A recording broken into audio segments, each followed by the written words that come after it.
Hello mga ka-chorbang! So, andito na tayo sa Chismis Chikahan! Chismis Chikahan! Ay, nakakapang kang nagpongan! Wala, may nakaalala naman ako dito. Kasi syempre bagong gising. Kaya minamadali ko kayo. Makalimutan ko na naman. Alam mo naman. Kaya kaulanin ako. Love story siya. Love story. Alam mo maganda. Kasi naging katrabaho ko siya. Syempre kasama. Katrabaho pa rin. Alam mo, chismosa tayo. Mga katrabaho. So, yung babae doon, lesbian, no? Lesbian. Pero maganda siyang lesbian. Napakaganda. Para sa maganda ha. Para sa magandang paningin ko sa kanya. Kasi maputi siya. Maputi. Tapos, medyo sexy. Meron ganda noon. Pero maiksi lang ang buhok niya. Maiksi. Ang gadinin. Tapos, nakailan na rin siyang ano yan, shota doon. Siyempre, tomboy siya. Marami siya itsura. May itsura siya kasi tomboy. Pero sa mga nakarelasyon niya, siguro marami siya nakajowa doon. Ano rin, tawag dito, silosa. Mga silosa. Silosa siya. Silosa din yung karelasyon. Oo. Sa dami ng, sa ibang taon na nandun kami naka-stay kami doon sa company na yun, pati siya, marami siya nakikilala. Siyempre, pag may mga bagong nag-a-apply doon sa amin, sa pinapasukan namin, marami magaganda. Yung siyempre, jowa na naman. Kaya masyado ma-chicks.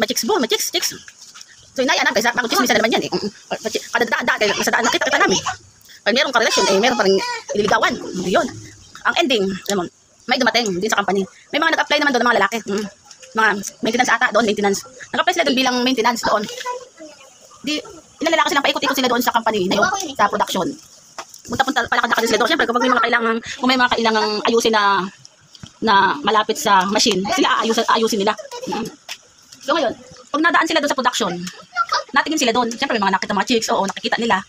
Nagagandahan sila. Siyempre, wala mga lalaki doon. Okay, puro pa naman babae doon. Puntahan, lakad-lakad din yung mga lalaki. Ngayon, may nakagandahan doon sa tomboy. May nakagandahan sa tomboy na yun. Yung naging matutropa sila doon, yung mga lalaki doon na bagong pasok doon. Sabi nila, sige pre, jojowain ko yung tomboy na yun kasi ang ganda. Aba, talaga pinagplanuhan talaga niya na maging jowa yung babae kahit tomboy ay napakaganda.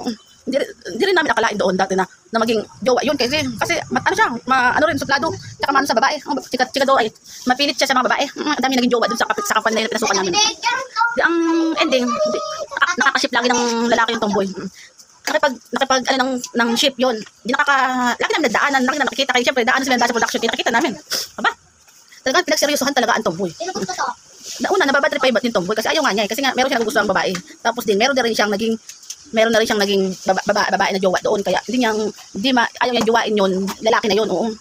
Pero yung lalaki na yun, talagang pinush pa rin niya yung sarili niya para maligawan niya yung tomboy. Kasi nga, kahit sabi natin nagka-umpisa na parang plano. Naging plano na pagtrip yun, mga trip ba sa company lang, pero nagkagusto rin yung tomboy doon sa lalaki na yun. Nagkagusto rin siya kasi mabait naman yung lalaki na yun.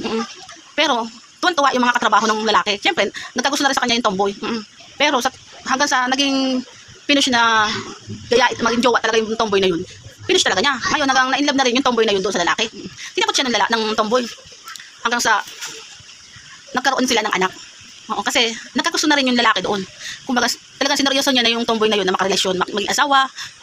Maganda yung naging karelasyon, maganda yung naging relasyon nilang dalawa sa company na yun. Kasi sa una na hindi sila nagkakagustuhan kasi nga tomboy yung isa.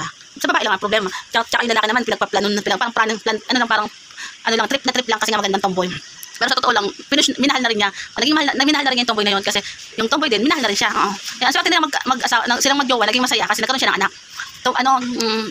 Kambal yung naging asawa niyang babae. Kaya kaya masaya ang relasyon nila kasi nagkaroon siya ng kambal. Kaya yun, tuwan-tuwa naman kami noon kasi ang saya-saya nila. Kaya yung nagkaroon siya ng anak, nabuntis siya, hindi na siya nagtrabaho. Hindi na siya nagtrabaho noon. Pero yung lalaki, nagtatrabaho pa doon sa amin. Kasama pa rin namin magtrabaho kasi yung babae ay nabuntis, kaya hindi na siya nagtrabaho. Kaya yun, masaya rin ang naging nila. Maging mag-asawa, masaya din sa kanila kasi naging maganda yung ending. Ganun lang, kahit pagtripan mo yan, kahit nasabi yung pinagtripan mo yung isang tao, ang ending, naging seryoso ka din. Oo. At least, pag naging seryoso ka na rin, kung gano'n na, hindi mo na kailangan pagtripan. Kasi nga, i-push mo na, kung paano mahalin, di ba? Hindi maganda ka. Kalokan, nauuha na ako. Naiihi na talaga ako di Pongal. Yun, masaya naman sila, masaya love life. Kaya yan, ito na ang ating katapusan ng ating Chismis Chikahan. Di Pongal, sige na, hindi na talaga ako. Tagal nang wala ako di Pongal.